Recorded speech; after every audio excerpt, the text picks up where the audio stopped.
Hey guys, welcome to SmartServ's webinar on top ways to improve the financial operations of your home service business.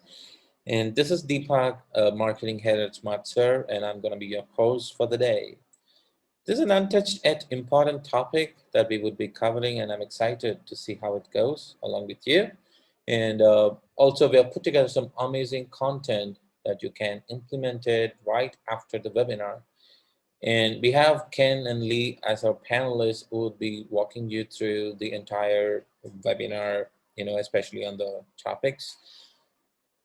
Coming to the matter, let's see what all will be covered today. We're going to be talking about relevant operational and financial KPIs that will help you to reach profitability in 2021, following by how to read your profit and loss sheet with trend analysis in order to determine what's working for you and what needs your attention.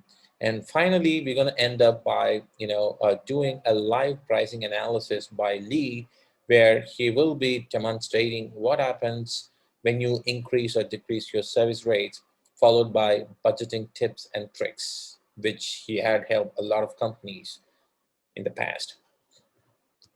Well, it's time to meet our speakers. First, we have Ken Day from Dayco Heating and Cooling.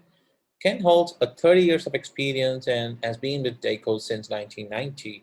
And he's currently the general manager there. And most importantly, he has been with us for the last 4 to 5 years. And he's just more than a customer. He has been a friend. He has been an advocate. He has been an advisor for us in terms of helping our product to build, uh, you know, from the scratch. And our next speaker, we have Lee Jamison from Jamison Advising, a certified public accountant and QuickBooks Pro advisor. Yeah. Thanks, DK.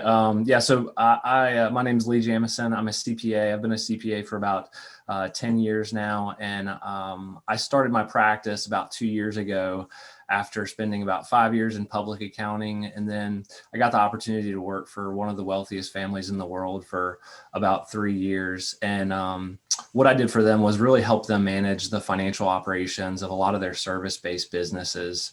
And so I just found an opportunity for in the market to give really good, not only tax preparation, tax planning, and accounting services, but really offer a level above that. And that's more like business advisory services to really help business owners understand how to grow profits and put money in their wallet. And so I truly, it's a labor of love what I do, working with business owners. And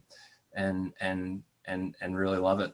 So I'm based out of Atlanta, Georgia, but my practice is completely, we're all virtual. So I work with owners all across the United States. And that's a little bit about me. Great, Lee. Thanks for that. And again, thank you and appreciate you coming here and spending your time. So, but before we move ahead with our key topics, I think I would let Jameson and to take it from here. And also, I would like to start a first poll.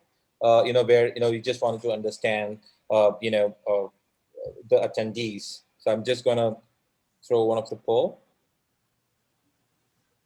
If you guys can go ahead and click the options given. Just wanted to understand how many of our customers are from which industry, and we also have like a lot of customers from SmartServ. So just want to understand both. Great. Wow, a lot from the HVAC. Great. And we're also live on Facebook. And if you wanted to, share the link to your friends, or colleague, feel free to, share it, and we will just put the link in the chat right now. Great. Thank you. I can see a lot from HVAC, and followed by plumbing and electrical. And yes, we have a lot of customers from SmartServ. Thank you so much, guys, for joining us. We believe that this is a topic which is untouched, and we wanted to do this for all of us, even the customers who are not from SmartServ. Thank you so much once again, and I would let Lee take the conversation forward.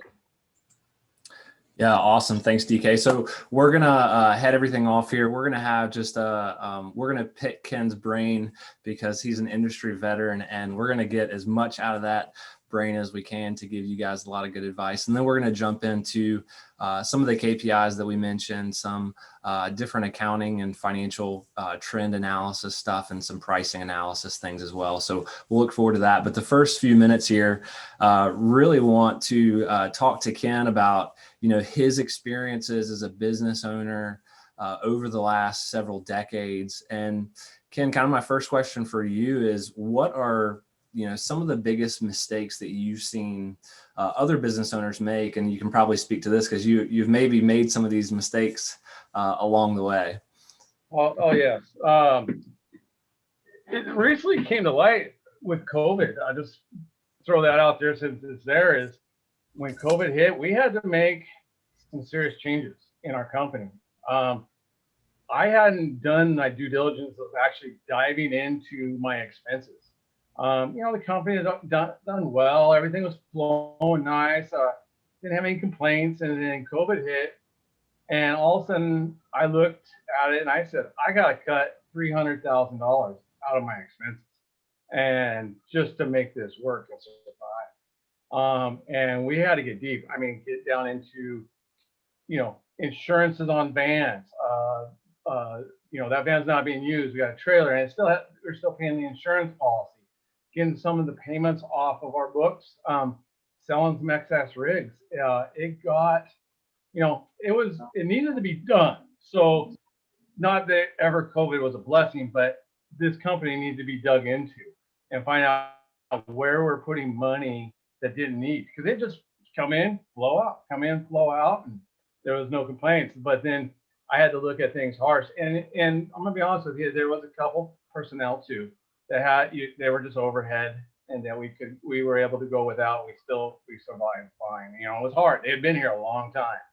They had got comfortable. I got comfortable, but it just so biggest mistake I see the companies do is they don't continually look at what they're spending money on, what their expenses are, and such. So. Yeah, and I think that's a really good point. And I think something that's going to be very valuable for our listeners today is we'll go through an exercise. If you're not hitting the profitability marks that you think your business should be hitting, then we'll go through an exercise on how you can start to investigate where you can make just small tweaks, because I'm sure you're probably well aware, just small tweaks here and there in your business can lead to huge gains in terms of profitability measures. So with that, I wanted to start to talk about kind of profit margin and what you see in the service industry. But before we get into that, I want to go into our next poll here, and that is discussing profit margin. So let's launch our next poll here. So what percentage profit margin do you typically aim for inside your business? If we could get your feedback there.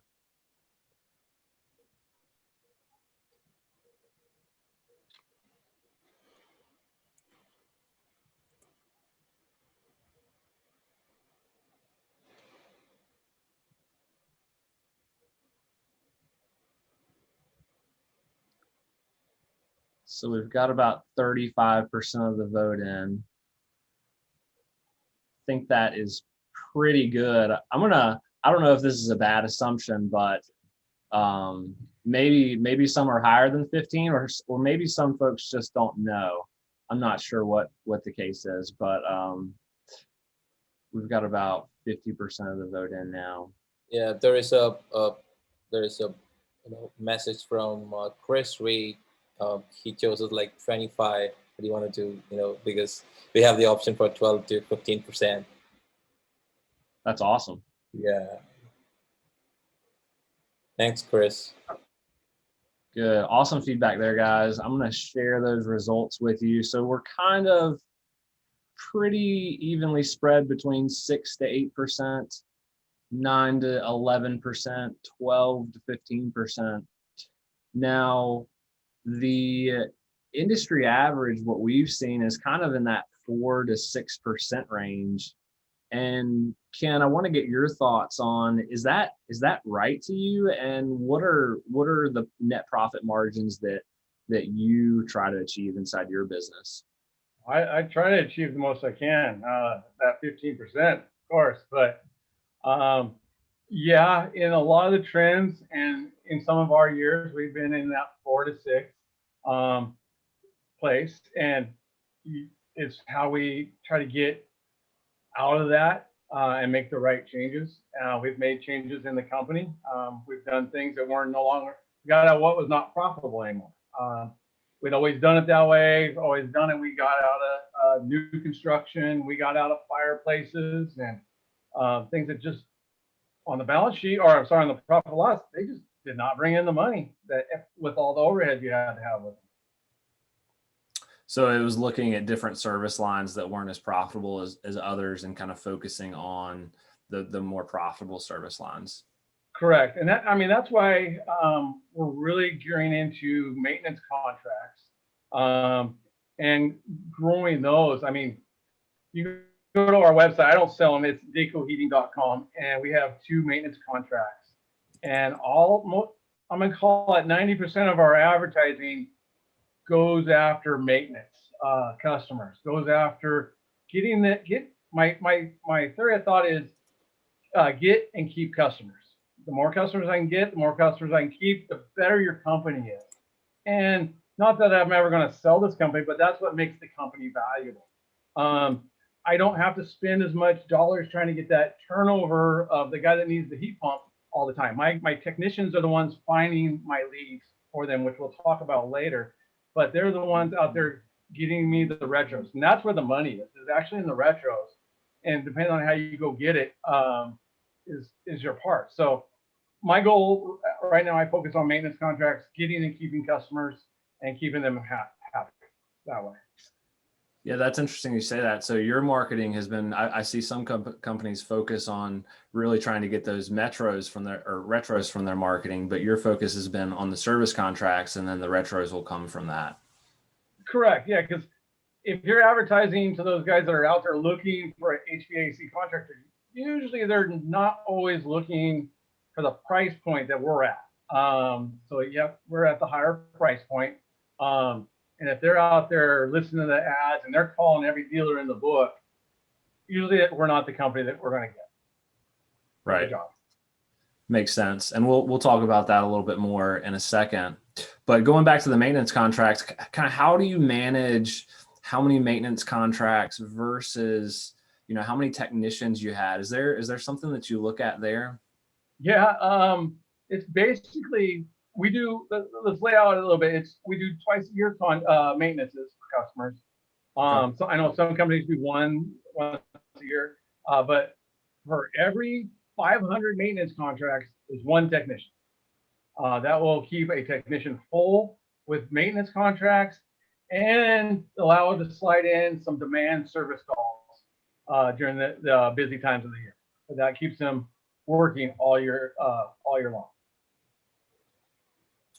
Gotcha. And then I know we talked about this a little bit earlier, but what, other than, your advertising on for maintenance contracts, what other ways do you try to really grow that maintenance contract business? That we've actually just started, and I don't want to say it's super positive yet, but since we got out of new construction, we don't have homes that we go market to that way. So we've tied in with real estate agents and loan brokers, or loan guys that give loans. So they like to give away a basket. Well, in that basket is a 1-year maintenance contract that goes out for that new home. My goal is to pick up that home. Yeah, it cost me $50, maybe let's call it $60 in expensive labor, and maybe some loss on the time that we could have been making money. But my goal is I'm picking up that for a long-term customer. and I send out my best closing technician to go out and renew this customer. So that's awesome. That's a genius idea. yeah. So that's really cool. And My then you son came up mentioned with that one actually. So you came up with that one? my son did. Oh, your son did. That's awesome. Yeah. So, and you talked about this a little bit beforehand, but from a pricing perspective, you know, this industry can be pretty price sensitive. And so how do you look at pricing versus your competitors? Are you cheap? Are you higher? Are you kind of just competitive with the market? How do you see yourself? I get upset if I'm told we were the low guy. That means my sales guys didn't sell. That means we're not. We need to show our value, and we're not the cheapest out there. You can go out and there's a company across the river. You can get a maintenance for $40 a year, and you know we're not going to do that. We're going to go out and show our value, make a relationship with the customer, make the customer happy, and keep it. So when he goes to think about HVAC, the only company he can think about is us. When his brother asks, "Hey, who did your heating and air?" It's only Daco that he's going to call. So it's building these long-term relationships. The other biggest company in our town, we're both at the same price, and we're both two of the bigger. They're bigger than me, but we're close to the same price. But we never compete for customers during the go times, because those are our customers calling us. You know, during the mild times, we may run into each other every now and then, but most of the time they got theirs, we got ours. Yeah. Yeah, that's awesome. And I always tell a lot of my clients that as well. Like it's very hard to run a really profitable business and be the cheapest person out there. You want to offer a competitive price, but you want to also really focus on that value and the customer service that you're bringing to the customer. Yeah. Yeah. Value all the time. Yeah. So awesome stuff there. So I wanted to shift focus a little bit and talk about some of the more financial side of the business and in relation to kind of the budgeting and planning and how you do it. But first, I want to launch our next poll here. And oh, that's the wrong one. Let me get to the right question here. So in terms of business budgeting, looking at the financials, how often do you typically do this? Is it monthly, quarterly, yearly? And I'll give a few seconds for the answers to come in, Ken, and then I'd love to hear your feedback on this.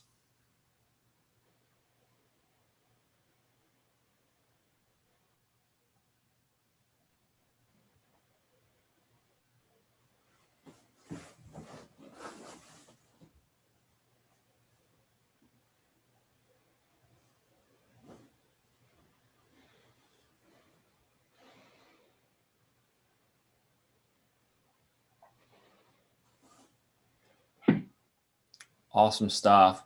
So we've got about 50% of the vote in. So I'm going to share the results. So we're pretty evenly split between monthly and quarterly, which is typically what I recommend for clients. But kind of, Ken, what's your process in terms of, you know, budgeting, looking at the financial side of the business? How do you go about it?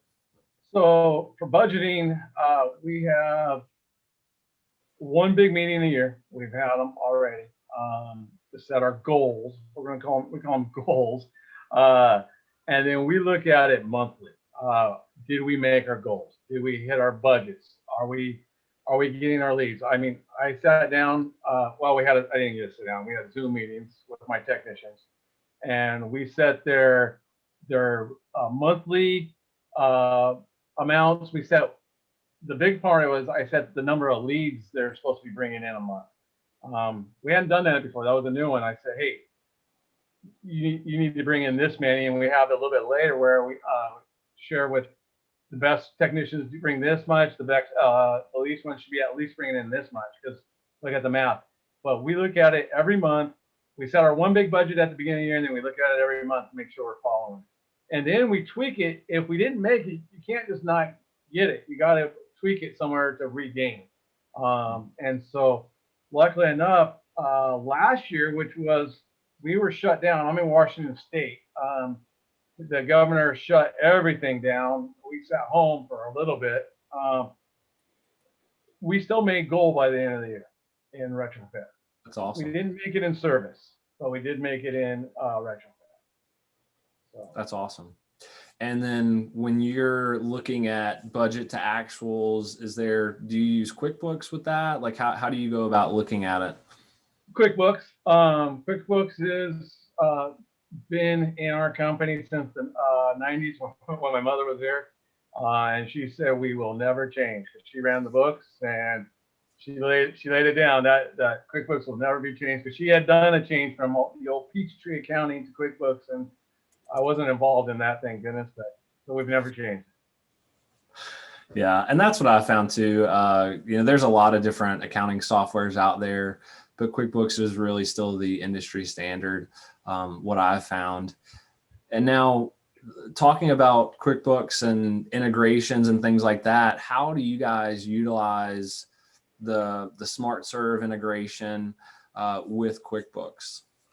We use the full function of SmartServ, from the invoice transfer, the time cards. Time cards was the big seller to me when I got into SmartServ. I wanted an electronic time card.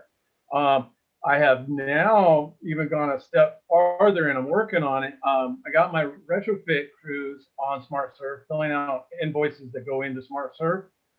Before we were just putting new customers into QuickBooks, but now they're going to SmartServ. We just purchased FieldPiece. They're sitting on my desk, which is going to interlink with SmartServ, and we're going to get the data down. And now when a technician follows up a retrofit company, they have the data from the FieldPiece instruments that were used. So very nice. And that's called FieldPiece? Yeah. I know we didn't discuss that, and we're not selling FieldPiece, but he just delivered on my desk. Yeah, that's awesome. That's awesome. Good stuff. So next, I want to start diving into some of the key performance indicators that we talked about before that we were going to go into. And I'm going to get your feedback there, Ken. But first, actually, yeah, we're going to go ahead and dive right into that. So I'm going to share my screen here. And so kind of looking at, like DK mentioned before, the three things we're really going to look at in this section. We're going to look at some of the key performance indicators, KPIs that you should really be looking at. And we're going to break that out into operational key performance indicators, as well as some financial KPIs that you should be looking at. And then we're going to transfer into kind of looking at the profit and loss basics. And if things aren't as profitable as you want them to, or you just want to become more profitable, then what are some steps you can start to take to do an analysis and figure out what things you need to be tweaking to get to where you want to be. And then the next part, we're going to be looking at pricing and how that can impact your bottom line by just a couple of little small tweaks. So I think that's going to be really valuable for folks. And so when it comes to key performance indicators, I know I've seen there's a million different key performance indicators out there. There's so many to look at. And today I really want to focus on kind of the top three that you see, Ken, that you focus on from an operational standpoint. And so if you could kind of give us your feedback there, what are the key ones that you look at on a monthly, yearly basis for our viewers? Well, the first one I like a lot. I use a lot. And when I was just a service manager and your technician came to you and said, hey, I deserve a raise. I want a raise. And you didn't know how to base what he's making. You make it off like, oh, I heard another company's paying this much. So I kind of came up with this formula. You take their total ticket revenue for that month, divided by the number of hours they worked, which if they worked the whole month, it's 160 hours. which equals $156 an hour. And we set a goal that they get paid 25% of what they're worth. Now, we're not flat rate, but there's other goals out there. There's 22%, there's 18%, but if you want to break those down, you can. So if a technician brought in the 25,000, he's worth $39 an hour. And if he's being paid 40, you tell him, hey, you're only bringing in 39. Now, I know the question arises out there of what about if they're just doing maintenance? What if they're doing warranty? Well, you can subtract the hours however you want. So let's say they only worked 100 hours of demand. Use 100 hours. It kind of gives you a perspective of what is this guy's value to you, and is he worth the race? I literally had a technician that I let go about 3 months ago. He comes to me and goes, Ken, I'm going to get paid. I'm offered $35 an hour at this other company. I broke it down. I looked at, okay, you're making 32, getting paid 32, but you're only bringing in 28. I said, I ain't going to raise you up. We'll have to let you go. And I let him go. And it didn't hurt the company any at that point. Yeah, that makes sense. And that 25% is typically for service. Is that correct? That is a service. That's what I use. And I'm saying, hey, I'll pay you 25% of whatever you bring in. If I could do it that way, it'd be a lot easier. They'd probably bring in more, but I had to break it down to an hourly value. Yeah, and so if it's retros, then that number is obviously slightly different, correct? Oh, big difference. Yeah, 7% for retros. Gotcha. Okay, awesome.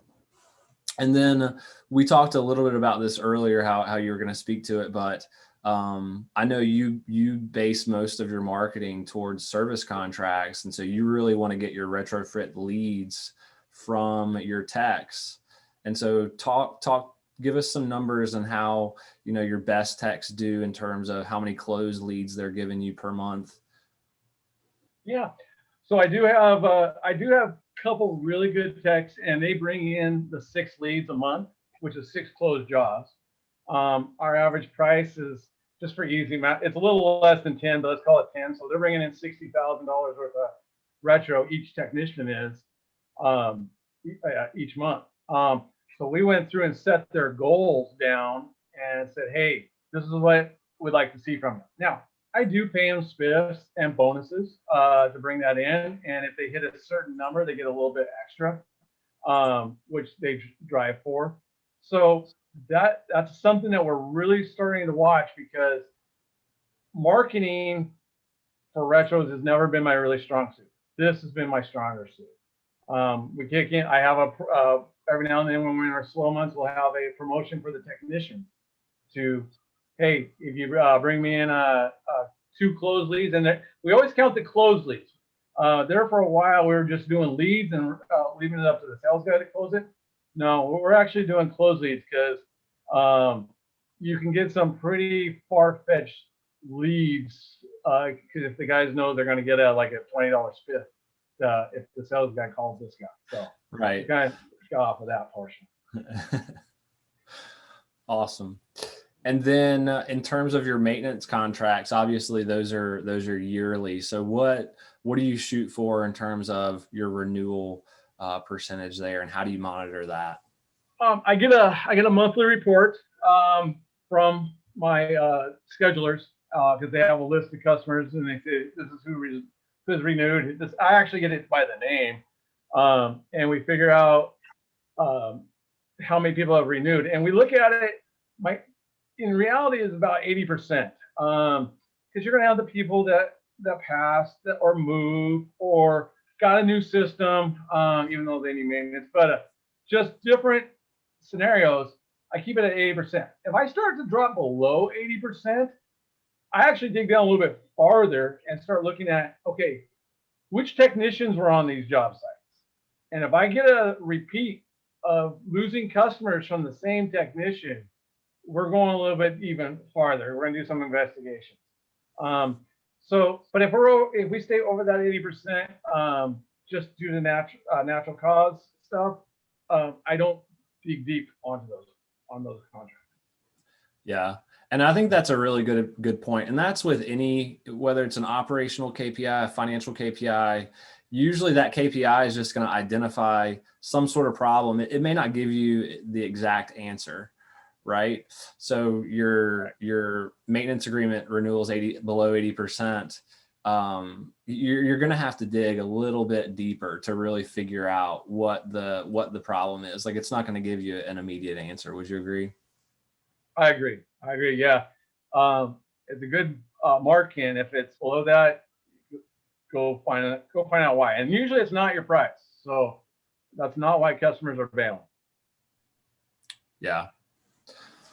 Awesome. So those are some of the operational KPIs we wanted to cover today. And then, so to dive into some of the financial KPIs that I typically look at when I'm working with a lot of different business owners, the first one I look at a lot of times is gross margin. And we're going to talk about this a little bit deeper in the next slide, but gross margin is just your revenue minus your variable costs. So your variable costs are typically your labor and all the materials that may go into a certain job. And what I tell folks is you really want to have a gross margin at least 40 to 50%, but sometimes that could be higher. And at minimum, especially in the HVAC industry, you want to really shoot for at least 42%. And we're going to look at an example of that next. The other ones I look at, and this is for really companies that want to grow fairly aggressively, is the advertising spend as a percentage of revenue. But not only that, it's starting to understand what the cost per lead is, what the close ratio is, what their final advertising cost per close lead versus their average job profit. And that may come in a little bit more if you are doing advertising for retrofits. That's going to come into play a little bit more than kind of the Ken's way of how he's been really advertising more for the service contract side, and the retrofits come after that. And so that's a big one that you want to figure this out, because once you know these numbers, then you can start to understand, how do you scale your advertising spend to increase revenue and do it in a profitable way.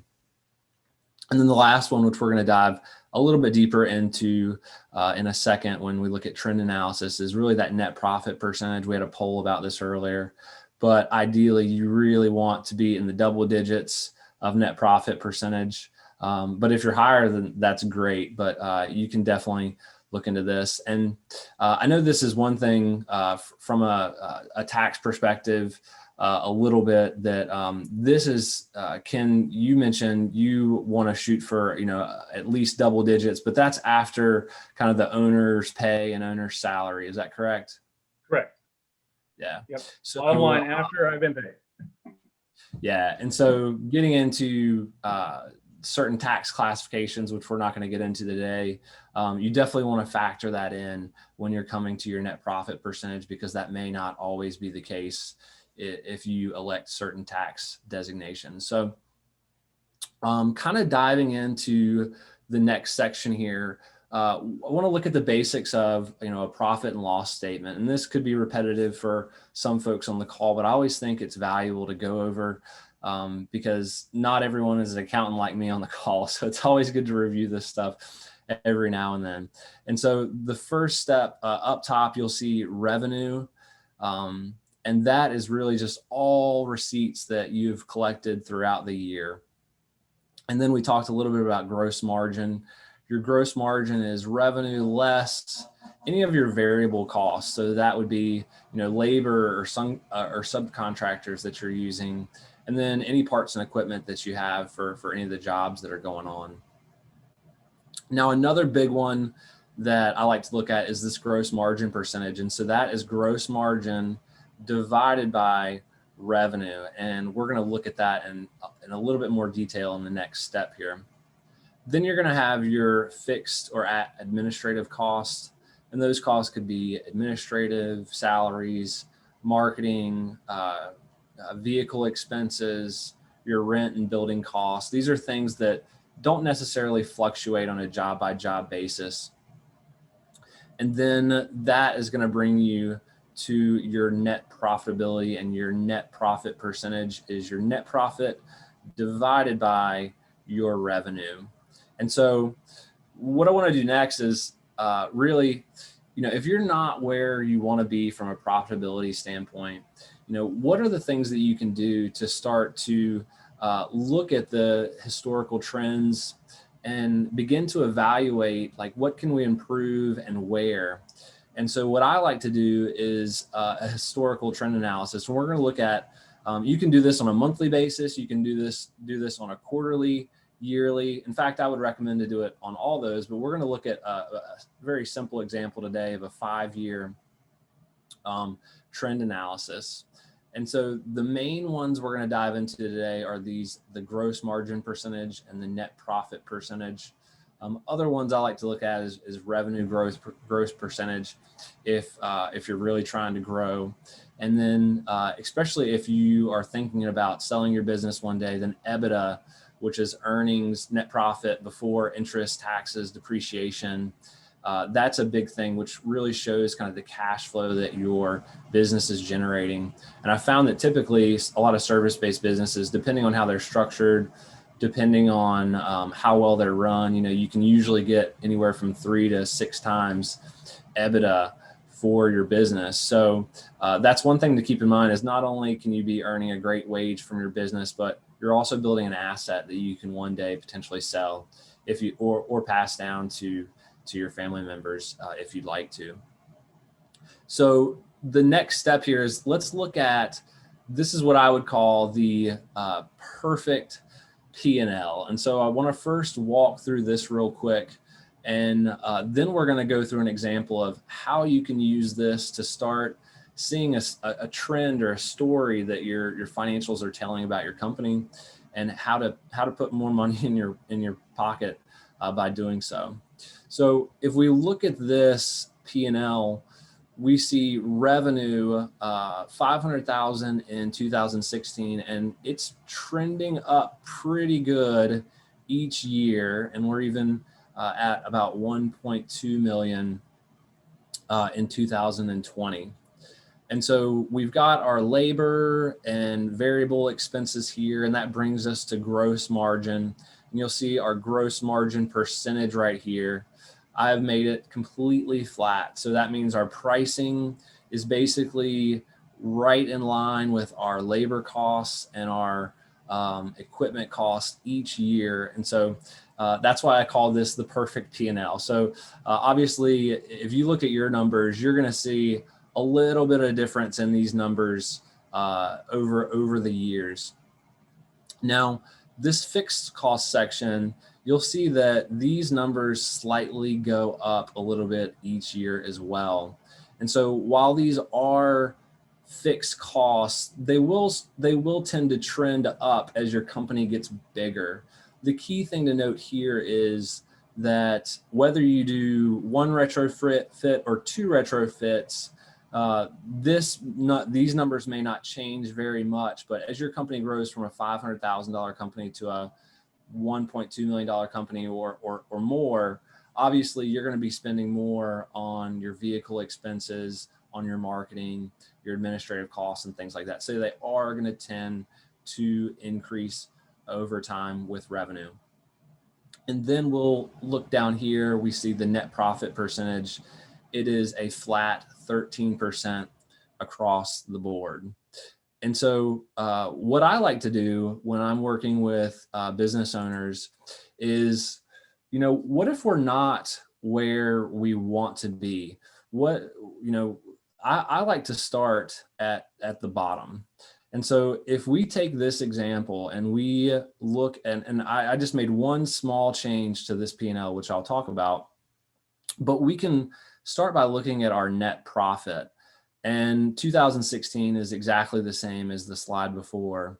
And you'll see net profit is going up slightly, each year, which is a good thing, right? It may not seem like, if you're not looking at the percentages and you're just looking at that net profit number, you know, we made 65,000 in 2016. We're now making 108,000. Everything may seem like it's pretty good, but when you look at your net profit percentage, it looks like, you know, something's off here. We were at 13%, then we were at 12%, 11, 10, 9.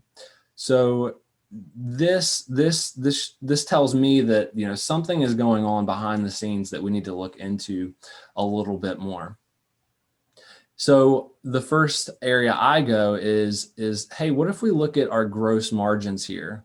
Now, again, if we look at just the pure dollar amount, we go from 210 to 287, 360, 390, 456. Everything may look, you know, fairly decent on the surface, but if we look at our percentage as a percentage to revenue, then we can see our gross margin. We have what I call an eroding gross margin. So over time, we've just got 42%, 41%, 40%, 39, 38. And so then taking that a step further, we can look at, I broke out the labor and subcontractors here, and you can see as a percentage of revenue, this is where our problem is, that we were at 23% in 2016, 24%, 25%, 26, 27. And so that shows me like we've got some either labor creep, or, you know, we're having our labor is not as productive, or we're spending too much money on subcontractors. Like, it's one of those issues. So that's how I start to look at this, and how I think you can start to look at this as well to improve your profitability. Now, the main goal here is, you know, well, now the question is, how can we make 2020 have a 13% net profit margin with 1.2 million of revenue? Because if you look at the previous slide, we've got 156,000 of profit, and now we've only got 108,000 of profit on that same 1.2 million. So that's about a $50,000 difference. So we're talking about some real dollars here.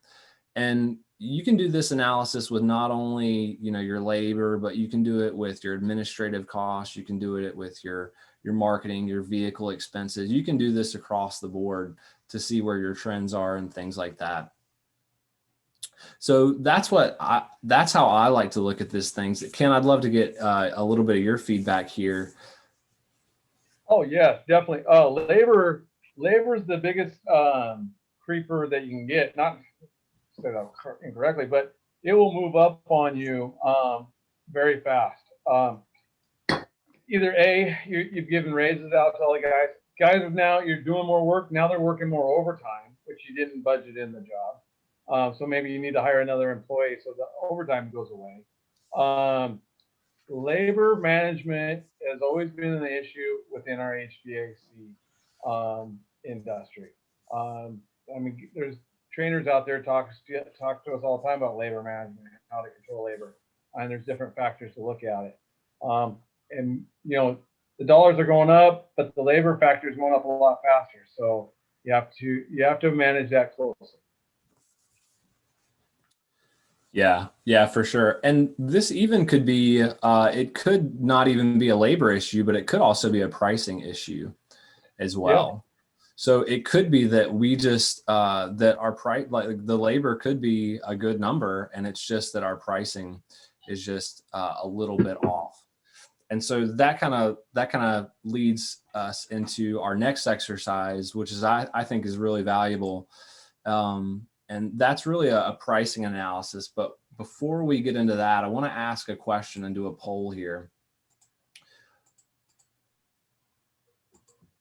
So if you had a choice, would you rather run a sale and decrease prices about 10%, which in turn drives about 10% more business? Or would you rather increase prices 10% and lose about 10% business?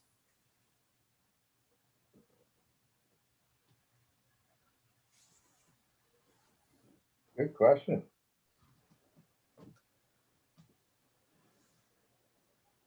Haley, there is also one of a question from attendees, Sammy. We'd like to know what can be the top two indicators that probably, you should look into while measuring financial health of the company. The top two indicators. Yeah. I think it's really the I would say the net profit percentage and the gross margin percentage. But you got to know kind of what those are based on your industry, right? They may be a little bit different from an HVAC company to a plumbing or electrical company. So, and plus there's a lot of times there's different variations inside those. So some HVAC companies may be a little heavier on the commercial side than the residential side. And so those numbers could change a little bit. But I think overall for a service company, probably the first one is the net profit percentage, and as well as the EBITDA number, and tracking that over time and maximizing that. Gotcha. Thanks for that. Hope, Sammy, you got the answer. Okay. So we have got about 30, we've got our poll results in. So we've got about, I'm going to share these results. So we had about 58% of the vote that says they would rather run a sale and decrease prices 10% and gain 10% more business, then increase prices 10%, and that drives 10% less business. So really good stuff there. Thanks for those answers, guys. So this will be a really fun exercise for us. So let's see what happens when we run that sale. We decrease our prices just a little bit. And so let's start out with our example here. We've got $1 million business. We've got labor of about 300,000. We've got materials of 350, and we've got a gross margin of 350,000. Now I know that gross margin is a little lower than what we were talking about before, but just bear with me. The idea is really in the numbers here, and it's not as much. Don't look at the percentages as much. So let's look at what happens when we decrease price 10%. Well, first off, our revenue goes from 1 million down to 900,000. So that's our 10% decrease in price. Now we're doing the same amount of work, so our labor is going to stay the same. So we're going to have direct labor of 300,000. We're doing the same amount of work, so our materials are going to stay the same as well. And so that leads to a gross margin of 250,000. But now that's not the end of the story. So we're also going to gain 10% more business. So we are then going to take that revenue of 900,000 and we're going to increase business 10%. So we're going to now have revenue of 990,000. Because we have 10% more business, then we're going to actually have more labor that we're going to have to pay for. So that now our direct labor number is going to be 330,000.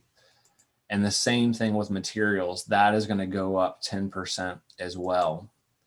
So the results here are not looking so hot. So I know most of the folks on the call here said they would rather decrease prices. Well, if you do that and you get 10% more work, not only the results are really, you made 75,000 less in profit, but not only that is you did 10% more work than what you were doing before. So it's like a double whammy. You lost money, and you did more work. You had more frustration. You just got more headaches for less. That's right, Ken. And so now let's look at the flip side of the coin. What happens if we increase price? And so we take that same exact example and we increase price by 10%. So our revenue is now going to be 1.1 million. Direct labor is going to be the same because all we did is increase price. Materials the same. And so that gives us a gross margin of $450,000. But because we increased our price, we got a little bit less business. And so our revenue now goes back down to that $990,000. Our direct labor goes to, that should actually be a little bit less. So the materials is right. The direct labor would actually go down to 270. So sorry about that little typo there. And then the gross margin would be 405 overall. So the results here is we started with a gross margin of 350,000, and that has gone up to 405,000. So the results here are an increase in profitability of 55,000, and then we actually did 10% less work. And so I don't know about you, Ken, but when I ask folks like, hey, what would happen if you increase your prices 10%? A lot of the times the response I get, and I know your pricing is pretty high right now, you're talking about, but a lot of the response I get sometimes is, I don't even think we would lose 10% of our business. I don't think so either.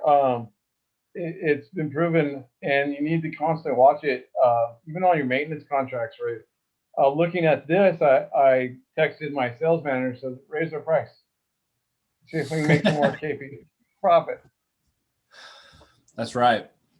It is an easy thing to do, but there's always, there's a sweet spot here, right? Like you can't just charge, out the wazoo for things, or you're eventually going to lose customers. So, really I think this is just a powerful example here of, if you are trying to, be that lower cost leader in your industry or your area, then maybe you might want to rethink your pricing, because you may end up, making a lot more money and doing a little less work. So, any other feedback here from you, Ken, that you would like to mention? No, I think this is a great example. Like we talked earlier, I'm the worst at being the pricer as the owner, because I do the panic move. Like, oh, lower the price. We got to get jobs. I leave that up now to my sales manager, who does not panic. He doesn't lower the price. And it keeps, even if we're doing jobs now, if I was to lower the price on the jobs, we don't have many going on. We're in a very weird climate in our area. I would make even less. And he's like, we're not going to lose those jobs that we're getting now. And all you're going to do is be bringing in less money if you lower the price. So I agree with you 100%. Don't panic and lower the price just to get more work. Yeah. Awesome stuff. So I hope that was super helpful for everyone. Stick around. We're going to be here for a few more minutes and answer all your questions that you have. But Ken, I wanted to thank you and thank the SmartServ team for giving us this opportunity today. Before we jump off, Ken, if someone were to want to reach out to you and thank you for this presentation, or pick your brain a little bit, what would be the best way for them to reach you? They can email comfort@dacoheating.com, or go through the SmartServ group. They could get to me. They're calling me all the time. So I'd be glad to talk to people about maintenance programs that we run, things that we've seen that we've developed over the years. We also have warranty programs that we put on equipment. So yeah, if anybody's interested, I'll be glad to talk to them about it. And I don't have a consulting charge or fee. I'm not that kind of person. Yeah, and I think you mentioned it earlier, but your maintenance contracts, which I think are super valuable, are on your website. So that would be great for folks to check out. Yeah, they're welcome to check it out. They can print them off, copy them off. I don't care. I probably stole them from someone else. So cool. And likewise for me, my information is right here. If you want to reach out, if you have any questions, if you want to potentially work together or have some tax and accounting issues, then I am happy to have a conversation as well. So that's my information. You can also contact me on my website. Haley, sorry to interject. There are a couple of questions for you and one question for Ken. Ken, there's a question. Yeah, no, I was going to get to the questions. Oh, sorry. Yeah, great. You're good. So the first question here, I've got a question from James. For increasing the bottom line, what's your take on ratio of staff? So Ken, I'll let you thank you. Answer this one. Yeah, that is a great question. Right now, I have 9 service technicians with 2 schedulers that are in the service department.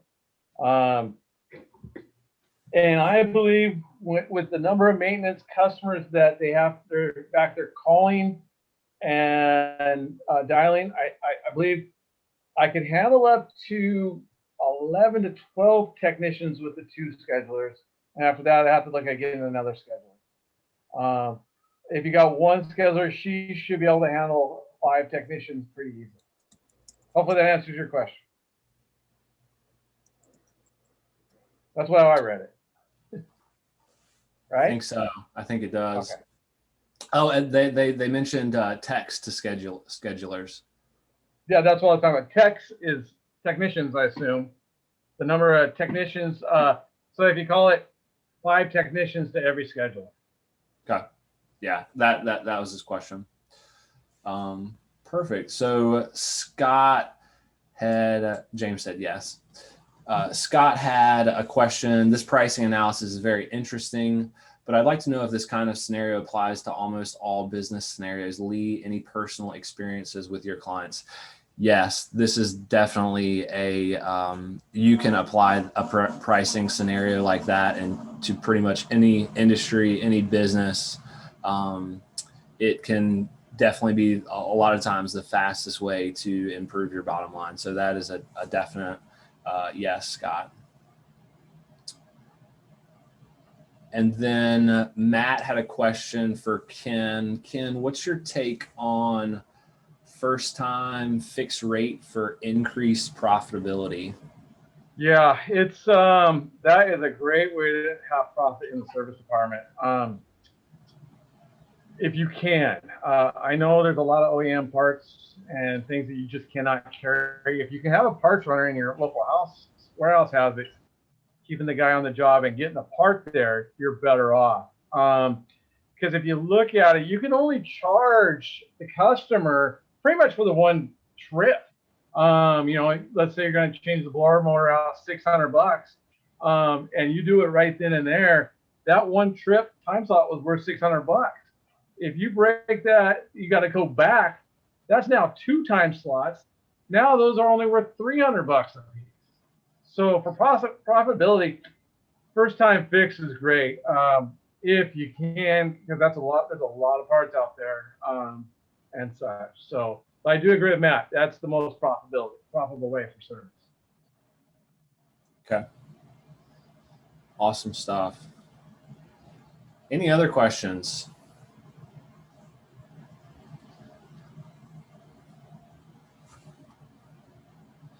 So we've got another question from Samuel. Ken, you have years of experience under your hat, especially in the HVAC industry. What is your takeaway and suggestions for new business owners? Don't fall into being the cheap guy, and if you can help it, don't get into new construction.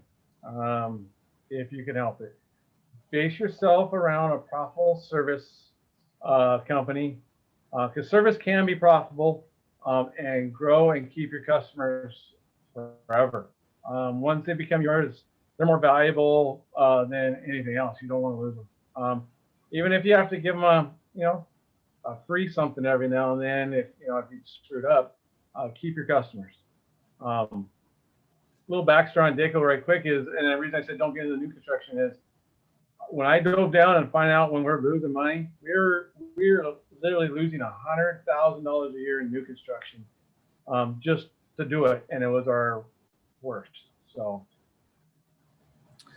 yeah, and to add to that, Ken, I know it takes some time, but we were talking about the maintenance contracts, and I know you've got a good bit of recurring revenue that's just like it hits the bank each month, and really provides a lot more stability for your business.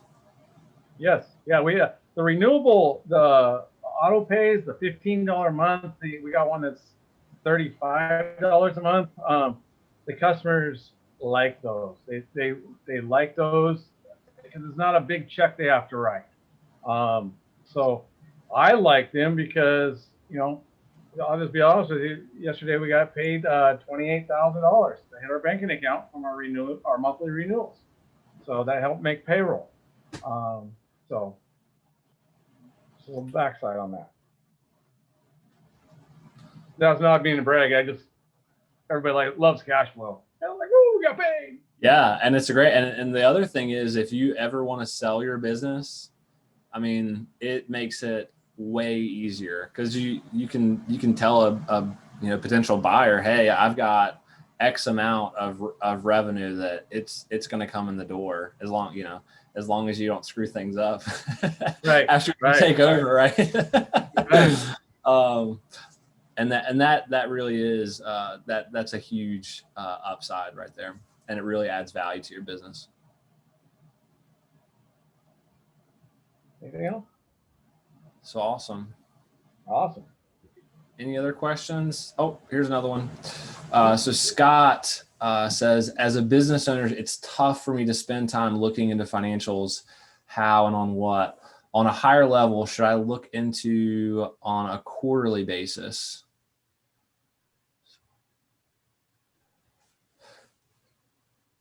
So as a business owner, it's tough for me to spend time looking at the financials. Yeah, so a couple different things here. I think I know as a business owner, it's tough because you don't have time, because this typically, finance and accounting and that sort of thing is not something that you should be focusing on, because it's just not where your time is best well spent. It's out, growing your business. And so, I mean, on a higher level, I personally, I would make sure that you're working with someone that kind of knows what numbers to look at and can coach you on what you can look at. And then I think also when talking about Ken's operational KPIs that he looks at, like those key ones, zero, like find the ones that make your business tick and zero in on those, I think would be super, super helpful for you. So I hope that answers your question.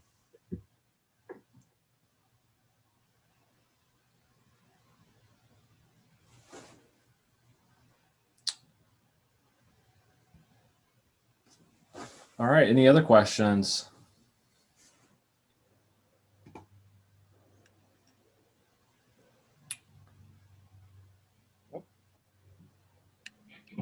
All right. Well, that looks like we are going to wrap everything up here. So thank you, everyone. It has been a lot of fun, and I hope you got a good bit of value out of it. And DK, do you want to finish us off? Yeah. Thank you so much, once again for all the attendees, and thank you so much, Ken, for spending your time and helping us all to, understand the business nuances. A lot of valuable inputs. I believe that it will help all the business owners, who came here, who are here right now, to get some solid insights to improve their overall business operations. And thank you, Lee. And it was so awesome. I believe like a lot of information that you had given to a lot of owners, and I believe they're gonna take this out, and I'm pretty sure that they're gonna implement it in their operations. Yeah, I'm super excited to have all of the attendees once again for coming over and attending this webinar. And feel free to reach out to us, to Jane, to Lee, if there's any questions. I think the number and the email ID is right over there. And also, if you have any question related to using a product, a bunch of times the lot of reports that is required for you to run your financial analysis, where, SmartServ would help you in terms of, customizing those reports and give it to you in order to better plan your financial operations. So yeah, we are here anytime, if you wanted to have a look at the product and any questions, we are here to help you out. Thank you guys for joining us. Thanks, Pam. I think there's a last poll. Sorry, guys. Well, thank you. Yep.